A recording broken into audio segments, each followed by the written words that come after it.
English నేర్చుకోవడానికి route map ఇదే. అంటూ రీసెంట్గా నేను చేసిన ఒక వీడియో చాలామంది ఫాలో అయ్యారని నాకు అర్థమైంది. చాలామందికి కొన్ని క్వశ్చన్స్కి ఆన్సర్స్ దొరికాయని కూడా నాకు అర్థమైంది. స్టార్టింగ్ ఎక్కడి నుండి ఉండాలి, దేని తర్వాత ఏం నేర్చుకోవాలి, ఇలాంటి క్వశ్చన్స్కి ఒక క్లియర్ ఐడియా దొరికిందండి అని నాకు చాలామంది చెప్పారు. మేము మా క్లాసెస్లో, ఇన్ఫ్యాక్ట్ నా క్లాస్లో నేను ఫాలో అయ్యేది కూడా అదే అనమాట. కాకపోతే మరీ బేసిక్గా ఇప్పుడు వర్బ్స్ క్లాస్లో నేర్పించలేం, వర్బ్ ఫార్మ్స్ క్లాస్ రూమ్లో నేర్పించలేం, ఈ ప్రొనౌన్స్ క్లాస్ రూమ్లో నేర్పించలేం. అలాంటివి కాకుండా మనం కొంచెం వేరే అంటే కొంచెం అడ్వాన్స్గా ఫోకస్ చేస్తాము. బట్ స్టార్టింగ్ నుంచి నేర్చుకుందాం అనుకున్న వాళ్ళు ఖచ్చితంగా వర్బ్స్ దగ్గర నుండి నేర్చుకోవాలి అని చెప్పాను. సో ఈ వర్బ్స్ నేను కొంచెం గైడ్ చేస్తాను మీకు ఎవ్రీ సింగిల్ డే ఏమేమి నేర్చుకోవాలి అని చెప్పి నేను గైడ్ చేస్తూ ఉంటాను. Just keep watching, keep following, okay. But first thing ఏంటంటే వర్బ్స్ ఉంది కదా, ఈ వర్బ్స్ నేను ఆల్రెడీ మీకు 500 వర్బ్స్ అంటే వర్బ్స్ ఎన్నైనా నేర్చుకుంటూ ఉండాల్సిందే. బట్ బేసిక్గా 100 నేర్చుకోండి నన్ను అడిగితే. అవి బాగా వచ్చిన తర్వాత 200-300 అట్లా ఇంకా ఆ కౌంట్ అన్నది మీ ఇష్టం, ఎన్నైనా నేర్చుకుంటూ పోండి. ఒక 100 వర్బ్స్ మినిమం నేర్చుకోండి. మనం రెగ్యులర్గా యూజ్ చేసి ఒక 100 వర్బ్స్ మినిమం నేర్చుకోండి. నేనైతే యూట్యూబ్లో 500 వర్బ్స్ని ఎలా యూజ్ చేయాలి, వాటి మీనింగ్ ఏంటి, వాటి ఫార్మ్స్ ఏంటి అని చెప్పి నేను చేశాను. 5 వీడియోస్ చేశాను. మీరు కావాలనుకుంటే అవి చూడండి. ఆల్రెడీ మీరు ఇవి నేర్చుకున్నారనుకుంటే ఇది స్కిప్ చేసి నెక్స్ట్ ఇది ఫాలో అవ్వండి. 500 వర్బ్ ఫార్మ్స్ నేను చెప్పినవి. బట్ నేనేమంటున్నా అంటే మీరు బేసిక్లో ఉంటే కనుక 100 వర్బ్స్ మినిమం నేర్చుకోండి. ఇవి మనల్ని కూర్చోబెట్టి ఎవరూ నేర్పించక్కర్లేదు. యూట్యూబ్లో కొన్ని వందల మంది కొన్ని వేల వీడియోలు చేశారు, ఓకేనా. ఒక ఇన్స్టిట్యూట్కి వెళ్ళి నేర్చుకునే పని కూడా లేదు. మీకు ఇంట్రెస్ట్ ఉండి కొంచెం ఓపిక తెచ్చుకొని ఇంట్లోనే వీడియోలు చూసుకుంటూ నేర్చుకోండి. తెలుగు రాసుకోండి, ఇంగ్లీష్ రాసుకోండి, చదువుతూ ఉండండి, వస్తుంది, ఓకేనా. This is first thing and I told you I'm done with it. Next thing ఏం నేర్చుకోమన్నాను, ప్రొనౌన్స్ నేర్చుకోమన్నాను. ఎందుకంటే సెంటెన్స్ స్టార్ట్ చేయాలంటేనే మనం ఒక ప్రొనౌన్తోనే స్టార్ట్ చేస్తాం. ఏంటి ప్రొనౌన్ అంటే? ప్రొనౌన్ అంటే I, you, we, they, she, he, it, వీటిని ప్రొనౌన్స్ అంటాం, ఓకేనా. వీటి మీనింగ్స్ మనకు క్లియర్గా నేర్చుకోండి, ఓకే. ఐ అంటే నేను, లేదంటే నాకు.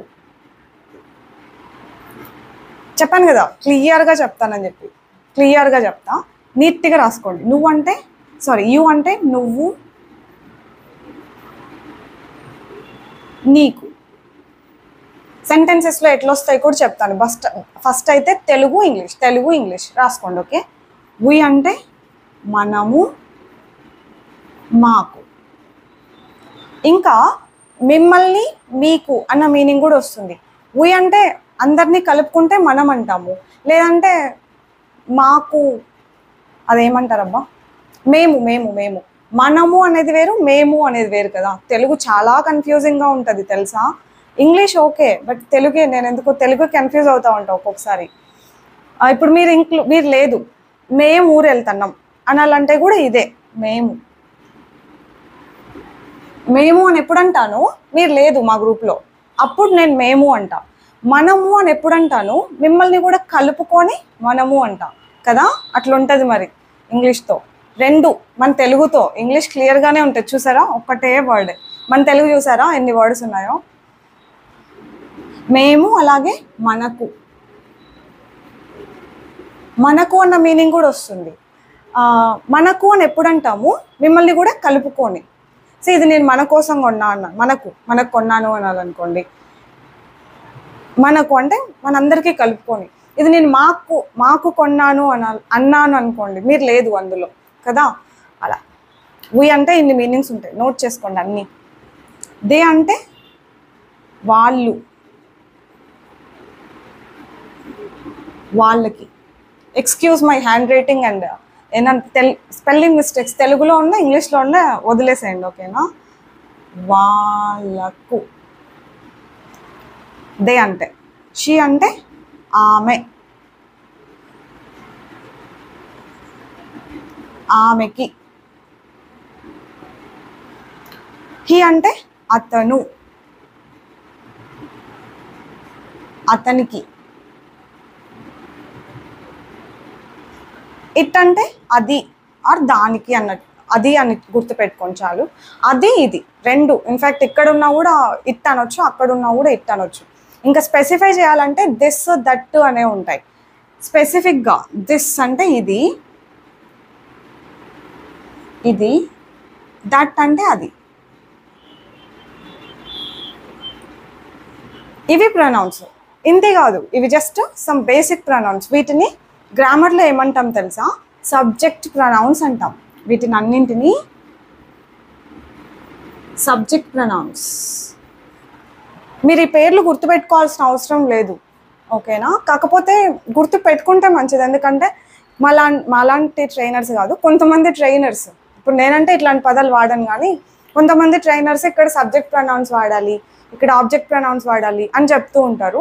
అప్పుడు ఏంటబ్బా ఇది అని మనం కన్ఫ్యూజ్ అవ్వకూడదు కదా, అందుకని వీటిని సబ్జెక్ట్ ప్రొనౌన్స్ అంటారు అనమాట. స్టార్టింగ్లో యూజ్ చేస్తాం. ఇప్పుడు నేను అన్న మీనింగ్ వస్తుంది అన్నాను కదా, ఎట్లా? ఐఎమ్ అనిత, నేను అనిత కదా. ఐ హ్యావ్ అ కార్ లేదు, బట్ ఎగ్జాంపుల్, నాకు కార్ ఉంది, నాకు ఐ హ్యావ్ అ కార్. చూసారా? ఐ అంటే ఇక్కడ ఏమని వచ్చింది? ఇక్కడ నేను అనిత, ఇక్కడ నాకు ఒక కార్ ఉంది అని. మనం వీటిని హెల్పింగ్ వర్బ్స్ అంటాము, వర్బ్స్ హెల్పింగ్ వర్బ్స్ అంటాం. వీటి గురించే మనం తర్వాత నేర్చుకుందాం, సరేనా? ప్రొనౌన్స్ తర్వాత ఏం చెప్పాను మీకు? హెల్పింగ్ వర్బ్సే చెప్పుంటా. చూసారా? ప్రొనౌన్స్ తర్వాత ఎంత ఇంపార్టెంట్ అయిన థింగ్ ఏంటంటే ఇదే, కాన్సెప్ట్ ఏంటంటే అవే హెల్పింగ్ వర్బ్సే ఒక ప్రొనౌన్ తర్వాత. నేను ఇక్కడ ఏం చెప్పదలుచుకున్నానంటే, ఐకి నేను అన్న మీనింగ్ వస్తుంది, నాకు అన్న మీనింగ్ కూడా వస్తుంది అని చెప్పడం నా ఉద్దేశం. ఇక్కడ నువ్వు, నువ్వు అంటే you are tired, you are tired, నువ్వు టైర్డ్గా ఉన్నావు. నువ్వు చూసావా? యూకి ఇక్కడ నువ్వు అన్న మీనింగ్ వస్తుంది. యూ హ్యావ్ నో వర్క్, నీకేం పని లేదు. యూ హ్యావ్ నో వర్క్, నీకు ఏం పని లేదు. సో ఇక్కడ నా ఉద్దేశం ఏంటంటే ఇవి వదిలేసేయండి. ఆర్ ఏంటి, టయర్డ్ ఏంటి, ఆ వర్డ్స్ వదిలేసేయండి. నా ఉద్దేశం ఇక్కడ నువ్వు అన్న మీనింగ్ వస్తుంది యూకి, ఇక్కడ యూకి నీకు అన్న మీనింగ్ వస్తుంది అని చెప్పడం, ఓకేనా? ఈ రెండు బాగా అర్థం చేసుకోండి. ఇలా ఎగ్జాంపుల్స్ చూస్తూనే మనం అలవాటు పడతాం. ఐకి యామ్ వస్తుంది, ఐ అంటే హ్యావ్ అనాలి, యు అంటే ఆర్ అనాలి, యు అంటే హ్యావ్ అనాలి, ఓకేనా? ఇలాంటివి మనం అలవాటు పడతాం, విని చదివి చూసి, ఓకే? ఇప్పుడు వి అంటే మనము, ఇట్లా మాకు అని అనుకున్నాం కదా. సో మేము, మాకు ఏంటబ్బా, మనము, మనకు, అయ్యయ్యా ఇది మనకు కాదు, మాకు, చిచ్చి ఇది మేము కాదు, మాకు, ఓకేనా? ఇప్పుడు మాకేం పని లేదు అనాలనుకోండి, we don't have any work అనాలి. ఎక్కడ రాయను, ఇక్కడ రాయనా? We don't have any work. పోనీ ఇది తీసేనా, ఏం చేద్దాం? ఎంత పెద్ద కష్టం వచ్చింది. ఇవి ఉండాలి కదా, ఇక్కడ రాస్తా, జస్ట్ మినిట్. సరే, ఇవి నేను వైప్ చేశాను. ఇప్పుడు మనం బయటకు వెళ్దాం, okay? We will go out, బయటకు వెళ్దాము, ఫ్యూచర్ కాబట్టి ఇట్లా వీ విల్ గో అవుట్. ఇక్కడ విల్ ఫ్యూచర్, ఇది హెల్పింగ్ వర్బ్. నేను చెప్పానా, తర్వాత చూద్దాం. వీ అంటే ఇక్కడ మనం అని. వీ హ్యావ్ నో వర్క్, మాకు ఏమీ పని లేదు అని అర్థం. వీ హ్యావ్ నో వర్క్ అంటే మాకేం పని లేదు. ఇక్కడ మనము అన్న మీనింగ్ వస్తుంది, ఇక్కడ మాకు ఆర్ మనకు అన్న మీనింగ్ వస్తుంది. వీ హ్యావ్ సమ్ వర్క్ అన్నాను అనుకోండి, మాకు కొంచెం వర్క్ ఉంది. ఇక్కడ మాకు, ఇక్కడ కూడా అంతే కదా, మనము తెలుగులో రాసుకుందాం, ఓకే? మనం బయటకు వెళ్దాం, మాకు కొంచెం పని ఉంది,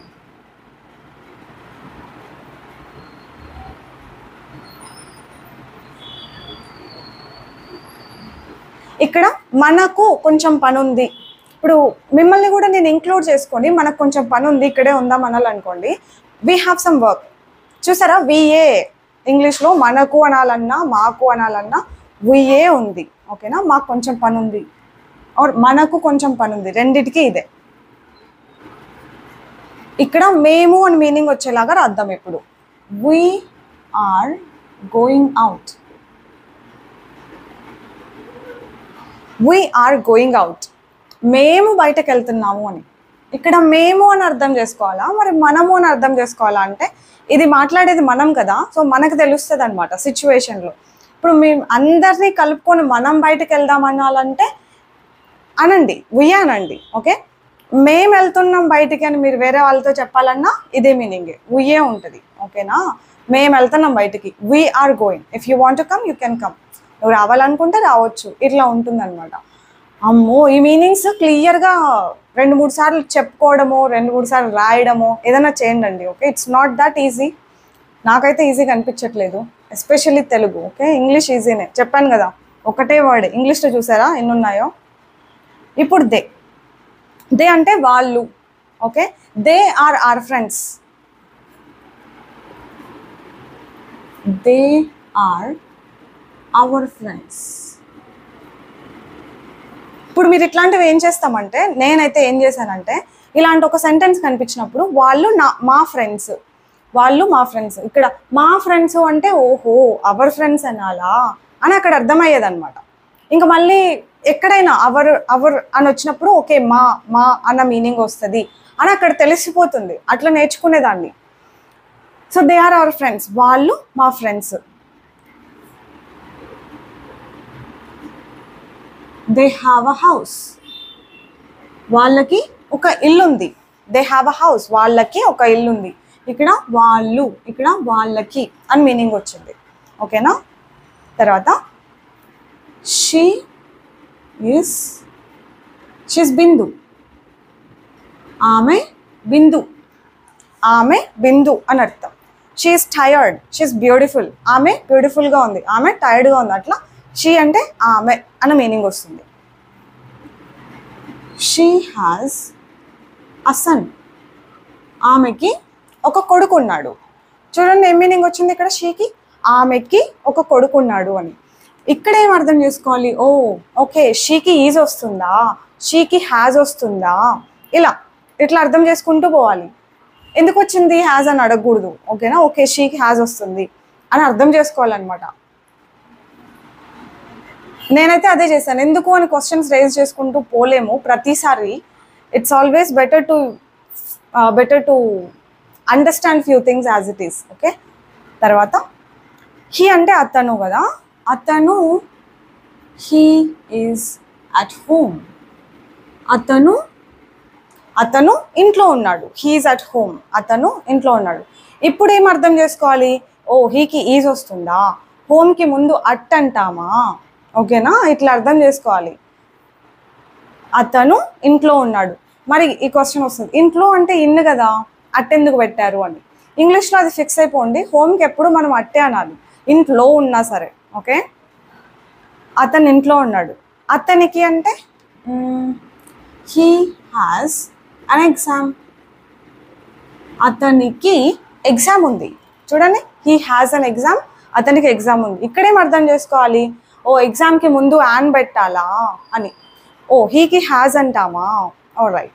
ఇట్లాంటివన్నీ మన అవి కాన్సెప్ట్లోనే కాకుండా ఇట్లా చదివినప్పుడు అంతా కూడా వెళ్ళిపోతూ ఉండాలి బ్రెయిన్లోకి అనమాట. ఓకే, తర్వాత ఇట్ అంటే ఇంకా చెప్పాను కదా, ఇట్ అంటే అది ఇది. ఇట్ ఈస్ మై పెన్, అది నా pen, it is my pen. Okay, my అంటే నా అన్న అర్థం వస్తుందా. అయితే పెన్ తీసేసి వేరే ఏదన్నా కూడా పెట్టుకోవచ్చు కదా, my pen, my book, my car, ఇట్లా. ఓకే, ఇలా అర్థం చేసుకుంటూ పోవాలి. నేను నేర్చుకున్నదైతే ఇదే పద్ధతే. నేను ఇంకా పెద్దగా గ్రామర్లోకి ఇన్వాల్వ్ అయ్యి నేర్చుకోలేదు. I will be telling you how I learned. ఓకేనా, నేను ఎట్లయితే నేర్చుకున్నానో మీకు కూడా అదే పద్ధతిలోనే నేర్పిస్తూ ఉంటాను.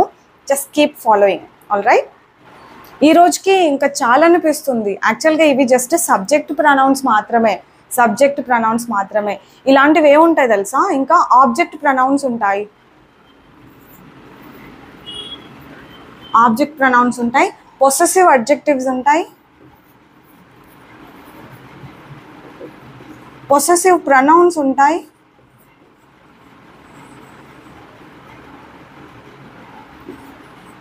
Possessive pronouns, possessive adjectives,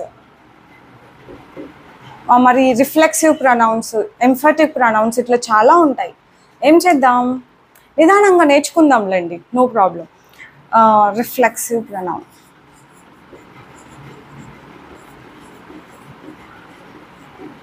emphatic, reflexive, అట్లా చాలా ఉంటాయి. బేసిక్ థింగ్స్లో ఇవి తర్వాత నేర్చుకుందాం. ఓకే, అన్నీ ఒకరోజు వద్దు, ఇన్ఫ్యాక్ట్ చాలా టైం కూడా పడుతుంది అన్నీ నేర్చుకోవాలంటే. మీరు ఇవి క్లియర్గా నేర్చేసుకోండి. నెక్స్ట్ డేకి వీటికి మీనింగ్స్ మీకు క్లియర్గా తెలియాలి. వి అంటే మనము, మనకు, మాకు, ఇట్లా మీనింగ్ వస్తుంది. దే అంటే వాళ్ళు, వాళ్ళకి, షీ అంటే ఆమె, ఆమెకి. ఓకేనా అండి? That's it for today. I'll see you all later with another concept next time. Bye bye.